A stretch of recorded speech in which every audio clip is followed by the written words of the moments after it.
ఏపీలో మోంతా తుఫాన్ నేపథ్యంలో తుఫాన్ బాధిత ప్రాంతాల్లో ప్రజలందరూ కూడా అప్రమత్తంగా ఉండాలి. రాష్ట్ర వ్యాప్తంగా ఈ తుఫాన్ చాలా బీభత్సం సృష్టించబోతుంది. అదేవిధంగా దీనికి సంబంధించి వైఎస్ జగన్మోహన్ రెడ్డి గారు కూడా తమ పార్టీ క్యాడర్కి ఆదేశాలు కూడా ఇవ్వడం జరిగింది. బంగాళాఖాతంలో వాయుగుండం వల్ల ఏపీకి ముంచుకొస్తున్నటువంటి తుఫాను వల్ల ప్రజలెవరు కూడా అసౌకర్యానికి గురి కాకుండా ఎవరైతే ఆ తుఫాన్ బాధితులు ఉంటారో వాళ్ళందరినీ కూడా ఆదుకోవాలని చెప్పేసి జగన్మోహన్ రెడ్డి గారు తమ పార్టీ నేతలకు కూడా సూచనలు చేయడం జరిగింది. దానికి తగ్గట్టుగానే తమ పార్టీ కార్యకర్తలు నాయకులు అందరూ కూడా సిద్ధమవుతున్నట్టుగా తెలుస్తుంది.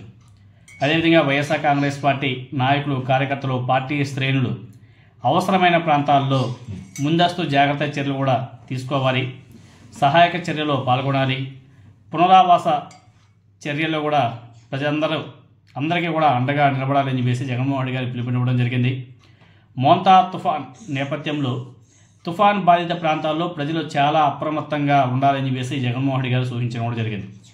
కాబట్టి ఎవరికైనా సరే ఏ ఆపద వచ్చినా ఆల్రెడీ జగన్మోహన్ రెడ్డి గారు తమ పార్టీ నాయకులు కూడా ఆదేశాలు ఇవ్వడం జరిగింది. అదేవిధంగా ప్రభుత్వం కూడా కొన్ని ఫోన్ నెంబర్స్ కూడా ఇచ్చినట్టుగా ఉంది. సో ఎవరైతే తుఫాన్ దాటికి ఆ బాధితులు ఉంటారో వారందరూ కూడా ఎప్పటికప్పుడు అప్రమత్తంగా ఉండి అందరూ కూడా జాగ్రత్తగా ఉండాలని చెప్పేసి కోరుకుంటున్నాం.